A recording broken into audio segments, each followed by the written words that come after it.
Assalamualaikum warahmatullahi wabarakatuh. Alhamdulillahi rabbil alamin. Wabihi nasta'in ala umurid dunya waddin. Wassalatu wassalamu ala asrafil anbiya'i wal mursalin Sayyidina Muhammad wa ala alihi wa sahbihi ajma'in, amma ba'du. Rabbi zidni ilma warzuqni fahma. Rabbi syrah li sadri wa yassir li amri wahlul 'uqdatam min lisani yafqahu qawli. Alhamdulillah, akhirnya kita masih diberikan kesehatan sehingga kita masih diberikan kesempatan untuk dipertemukan kembali dalam kuliah daring, mata kuliah Sejarah Peradaban Islam Pertengahan, pertemuan kedua.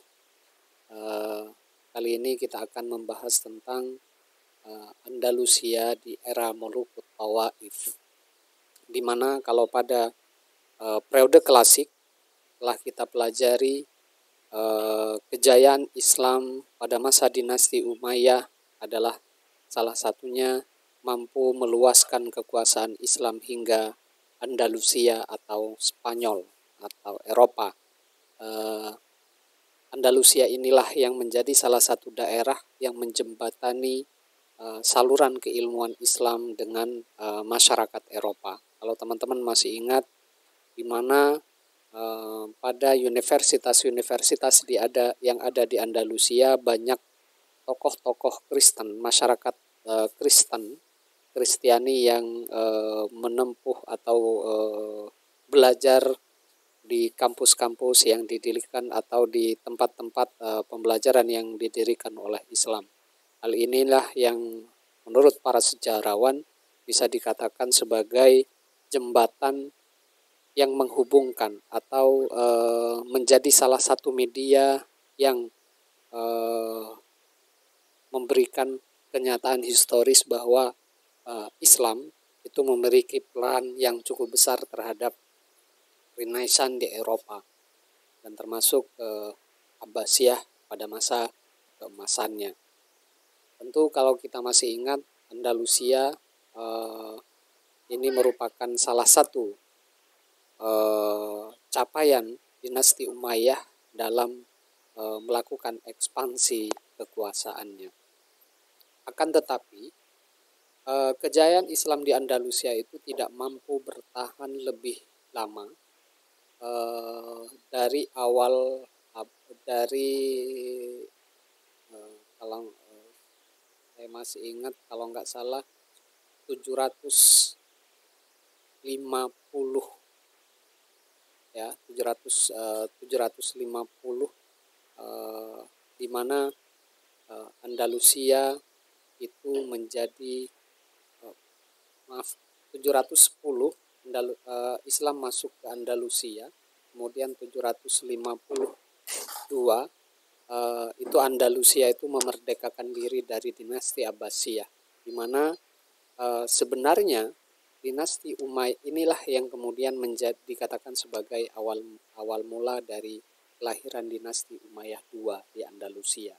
Sehingga bisa dikatakan bahwa kesatuan politik pada masa Abbasiyah itu tidak mampu terbangun hingga akhir kekuasaannya. Bahkan di awal kekuasaannya, ketika Umayyah I mampu ditaklukkan oleh Abbasiyah pada tahun 750 Masehi misalnya, 2 tahun kemudian Andalusia yang saat itu merupakan bagian dari kerajaan dinasti Umayyah dan bisa dikatakan saat itu merupakan daerah yang masih setia dengan dinasti Umayyah, menjadi daerah pertama yang bisa dikatakan sebagai daerah pertama yang menyatakan merdeka atau memberontak dari kekuasaan dinasti Abbasiyah. Lepas dari hal itu, pada pertemuan kali ini kita akan membahas tentang bagaimana kemudian Andalusia menjadi kerajaan-kerajaan kecil, terpecah ke dalam beberapa kerajaan kecil. Kita flashback terlebih dahulu, sebagaimana kita ketahui bahwa ketika Islam masuk di Andalusia itu terdiri dari berbagai macam etnis, terdiri dari berbagai macam suku, baik dari yang dari Afrika, terus yang dari Arab, ada Arab Selatan dan Arab Utara, dan itu mempengaruhi pada kondisi politik di Andalusia pada periode selanjutnya. Belum lagi mereka dipertemukan dengan masyarakat Eropa asli. Hal inilah yang kemudian mempengaruhi dari kondisi politik yang ada di Andalusia itu sendiri. Nah, termasuk sistem politik yang dibangun oleh Islam di Andalusia itu juga memberikan peran bagaimana kemudian itu akan berdampak pada perpecahan yang terjadi di Andalusia.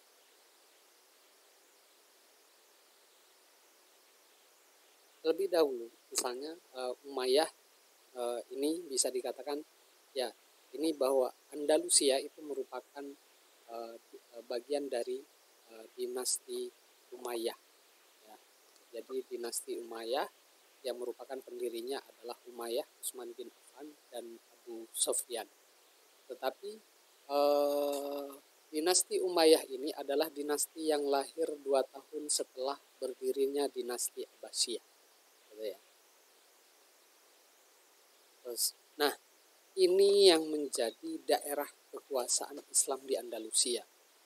Jadi di sini dapat dilihat bagaimana kejayaan Islam, kekuasaan Islam itu hingga luas di Andalusia. Akan tetapi kejayaan Islam, luas kekuasaan Islam itu tidak bisa bertahan lama, ya, tidak bisa bertahan lama.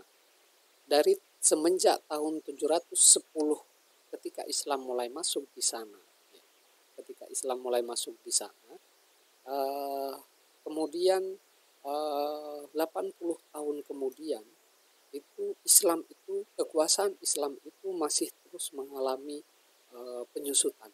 Kekuasaan Islam terus-menerus mengalami penyusutan. Ini lihat bagaimana kekuasaan Islam dari tahun ke tahun terus menurun.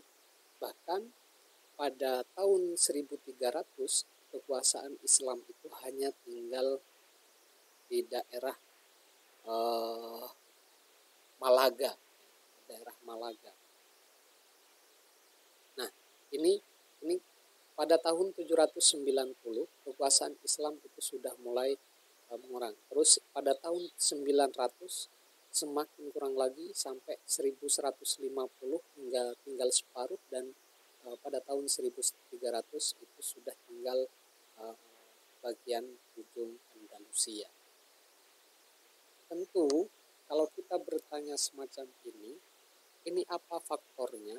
Tentu kita harus mengingat asal muasal Andalusia seperti yang saya katakan tadi. Ini yang menjadi beberapa faktor kemunduran Islam. Yang pertama adalah khalifah-khalifah yang lemah. Ya, misalnya sepeninggal Hakam II pada tahun 1961 yang berkuasa antara tahun 1961 sampai 1976, pada khalifah tidak mampu membawa Spanyol pada kemajuan. Mereka tidak dapat mengatasi krisis politik yang bermunculan. Pada masa Hisham II, Hajib Al-Mansur justru memegang kendali pemerintahan. Hal ini di satu sisi menimbulkan berbagai macam kecemburuan di kalangan internal istana.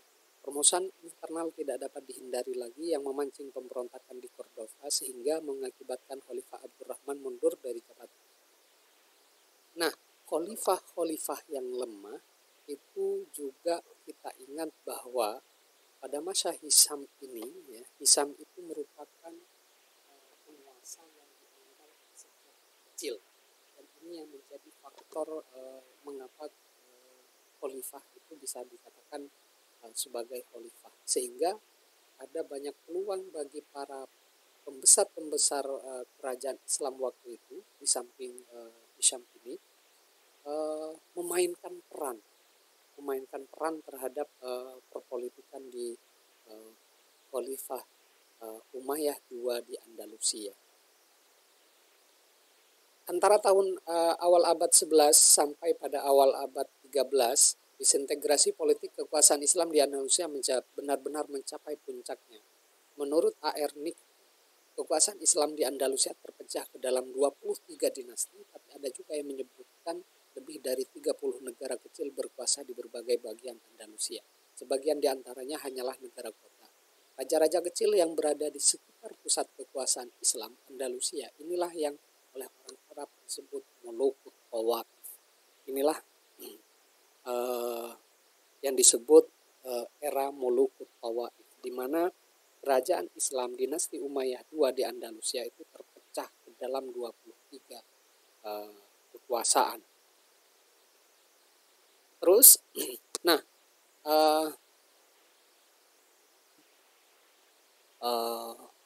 faktor selanjutnya yang menyebabkan kemunduran Islam di Andalusia adalah kemunduran ilmu pengetahuan. Di mana di sini kondisi politik yang cukup semrawut, pertentangan antara wilayah dengan wilayah lain, antara kerajaan-kerajaan kecil itu cukup menguras tenaga, termasuk bahkan dinamika ilmu pengetahuan itu menjadi begitu terkendala. Nah, terus inilah yang kemudian menjadi kemunduran di kalangan masyarakat Muslim Andalusia, di mana sebelumnya biasanya seorang fakih atau seorang ilmuwan untuk mendapatkan pengakuan itu harus melakukan pengembaraan. Akan tetapi karena situasi politik yang tidak memungkinkan, inilah yang pada akhirnya membuat mereka hanya berkutat di wilayahnya masing-masing. Oke, jadi ilmu pengetahuan itu juga sudah mulai memudar. Next. Nah, kalau yang lebih beberapa hal yang beberapa faktor yang lebih spesifik terkait dengan yang menjadi latar belakang dari munculnya Muluk Tawaif, kerajaan-kerajaan kecil di Andalusia, itu sebagaimana yang saya sampaikan sedikit di awal bahwa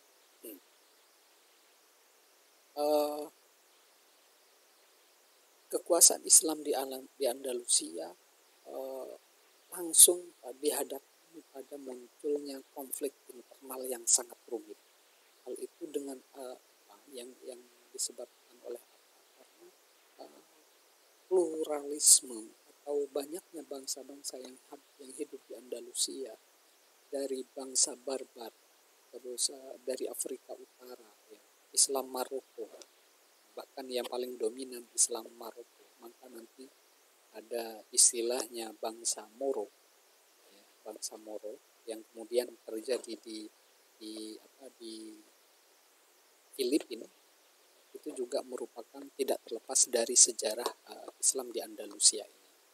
Nah, nanti agak akhir akan saya jelaskan kondisi demografis yang demikian, adanya kaum pendatang dari bangsa Arab Selatan, bangsa Arab Utara, dan juga ditambah lagi dari Afrika, bahkan lagi nanti ada bani-bani juga di dalamnya. Itu yang membuat konflik internal di Andalusia itu semakin rumit. Hal inilah yang menjadi faktor dominan dari munculnya dinasti-dinasti kecil di Andalusia. Nanti pembahasan ini akan saya persingkat. Nanti teman-teman bisa baca lebih detail di Google Classroom. Saya akan share materi PPT ini di Google Classroom. Nanti bisa di-download dan dibaca secara seksama. Oke. Selain faktor konflik internal antara suku dengan suku, antara bani dengan bani misalnya, ada juga konflik Islam dan Kristen, di mana bahwa semenjak kedatangan Islam, bahwa Kristen itu menolak, ya, kedatangan mereka berdasarkan fanatisme daerahan juga. Artinya yang saya maksud bahwa orang Spanyol, orang Kristen Spanyol itu menganggap bahwa Islam itu adalah sebagai penjajah.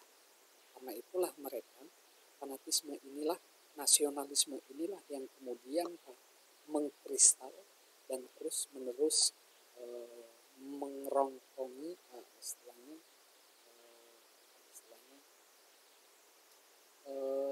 menggerus kekuasaan Islam itu sendiri.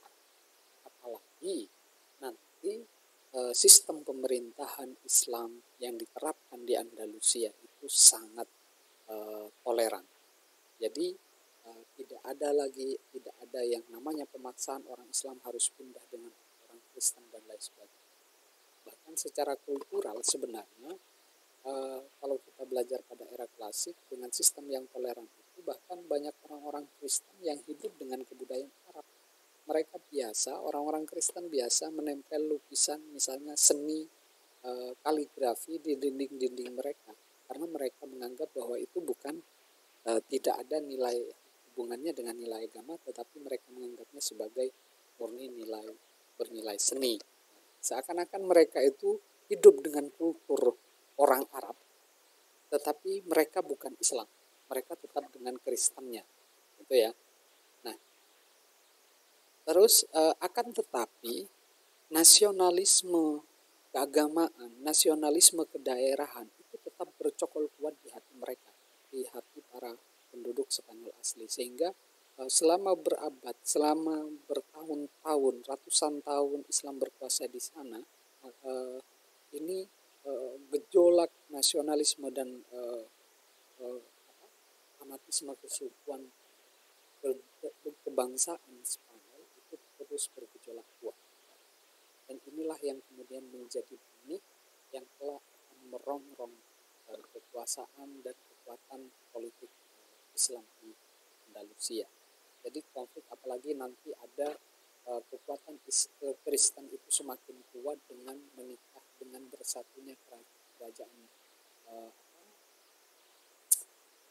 Kastil dan Aragon, dengan terjadinya pernikahan di antara raja dengan ratu di dua kerajaan Kristen. Nah, menyatunya kedua kerajaan itulah yang kemudian menyebabkan kekuatan Kristen semakin kuat, dan itulah yang terus mendesak kekuasaan Islam mundur dari Andalusia. Nah, masyarakat Andalusia yang heterogen, jadi sekali lagi saya tegaskan bahwa pluralitas kehidupan masyarakat di Andalusia itu justru menjadi persoalan, ya, menjadi salah satu potensi konflik di kemudian hari. Seperti yang saya katakan di awal, bahwa sistem kehidupan toleran yang dibangun oleh Islam itu tidak, pada satu sisi tidak merongrong fanatisme kesukuan, tidak merongrong fanatisme kedaerahan dari masyarakat Kristen itu sendiri. Sehingga hal itulah yang kemudian pada akhirnya muncul sebagai sebuah kekuatan yang siap mengusir Islam dari Andalusia. Kemerosotan. Terus yang faktor yang selanjutnya, kemerosotan ekonomi. Yang jelas yang kita tahu bahwa perekonomian kekuasaan Islam di Andalusia itu sepenuhnya mengandalkan upeti dari kerajaan-kerajaan bawah. Ya, upeti dari kerajaan-kerajaan bawah dan dari beberapa pedagang, dan tidak ada upaya pengembangan perekonomian kerajaan, sehingga pada akhirnya di tengah konflik yang terus meningkat, di tengah konflik internal yang terus meningkat, melemahnya kerajaan Islam itu sendiri, dan juga perang-perang antar daerah semakin bergejolak, sehingga membutuhkan biaya ekonomi yang cukup besar, maka terpaksa income mereka yang sudah sedikit itu keluarkan lebih banyak untuk perangan, sehingga semakin kacau balau lah kekuasaan Islam di Andalusia, semakin kacau dan juga semakin tidak terkendali. Kondisi ekonomi semakin parah dengan datangnya musibah kekurangan pangan, hingga para petani yang mayoritas adalah etnis kuda yang dimerdekakan tidak mampu membayar. Maka perselisihan antara kaum majikan dengan kaum buruh kebijakan. Jadi konflik di bawah masyarakat sipil juga terjadi semakin keras gara-gara semakin terpuruknya perekonomian masyarakat. Terus terhapusnya kekuasaan pusat dan lahirnya era Muluk Tawaif. Pada tahun 1013 Masehi, Dewan Menteri yang memerintah Cordoba menghapuskan jabatan khalifah dari Umayyah.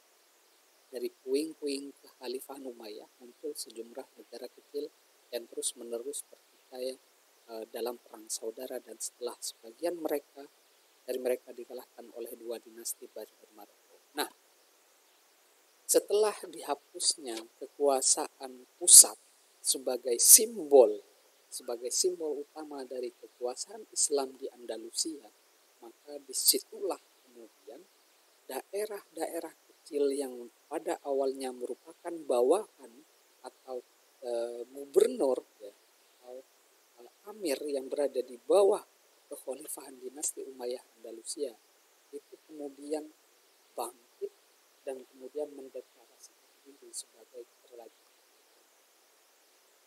Dan hal inilah yang kemudian terus semakin menggelorakan perpecahan di Andalusia. Bahkan negara-negara Islam banyak juga yang menjalin hubungan dengan kerajaan Kristen untuk memerangi saudara. Nah, konflik internal semacam inilah yang kemudian juga dimanfaatkan oleh Kristen. Strategi Kristen itu semakin memainkan kondisi kelemahan internal Islam saat itu, sehingga banyak mereka yang menjadi korban adu domba dari kerajaan-kerajaan Kristen. Nah, itulah yang menjadi latar belakang dari munculnya dinasti-dinasti Muluk di Andalusia. Dan bisa dibayangkan seperti yang saya sebut tadi, bahwa dinasti-dinasti ini juga berjuang demi kepentingan daerah masing-masing, sehingga mereka gampang tersulut dan diadu domba dengan daerah. Kesempatan ini tentu dimanfaatkan sebesar-besarnya oleh Kristen. Ini beberapa dinasti Muluk Tawaif. Seperti di awal saya sebutkan, setidaknya ada 23, bahkan ada juga yang mengatakan lebih dari itu. Sebagian saya sebutkan di sini, misalnya Bani Hamudiyah. Bani Hamudiyah yang memproklamirkan sebagai penguasa yang berkuasa di daerah Malaga dan Algeciras. Di daerah lain ada dinasti Abbasiyah, di mana dinasti ini didirikan oleh Muhammad bin Abbad pada awal abad 11. Terus yang berkuasa di Sevilla. Terus ada dinasti Abbasiyah atau Banu Maslama yang didirikan oleh Abdul Al-Mansur tahun 1022 Masehi sampai tahun 1045 Masehi, dan berkuasa di Badajoz. Dan terus yang selanjutnya ada Jahwariyah. Dinasti ini didirikan oleh Jahwar tahun 1031 sampai 1041 dan berkuasa di Cordoba. Ada lagi Zunnuniyah, didirikan oleh Abdurrahman bin Dinmun dengan wilayah kekuasaan di Toledo. Jadi di setiap daerah itu hampir memiliki kerajaan masing-masing. Ada Bani Jiryah yang ada.